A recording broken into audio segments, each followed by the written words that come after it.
তুমি যদি free fire খেলো তাহলে আমার কথাগুলো মনোযোগ দিয়ে শুনবা, জীবনে একটা কিছু শিক্ষা পাইতে পারো।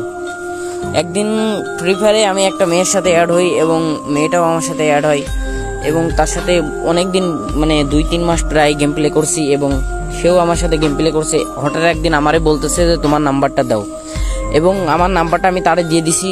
সে এবার ইমোইতে যায় আমারে নক দিছে এবং তার সাথে 8-9 মাস পর্যন্ত কথা হওয়ার পরে একদিন বলতেছে যে জান আমারে 100 মতো ডায়মন্ড টপ আপ করে দাও। অবশ্যই দিছি, 100 ডায়মন্ড টপ আপ করে দেওয়ার পরেও কোনো কিছুই নাই। এবং তার কিছুদিন পরে যাওয়ার পরে আবার বলতেছে জান আমারে না একটা অমুক একটা জিনিস আমার পছন্দ হয়েছে, ওইটা আমারে কিনে দাও। এবার দিছি, তারপরেও একদিন বলতেছে যে জান আমার টাকা লাগবে, কিছু টাকা দাও।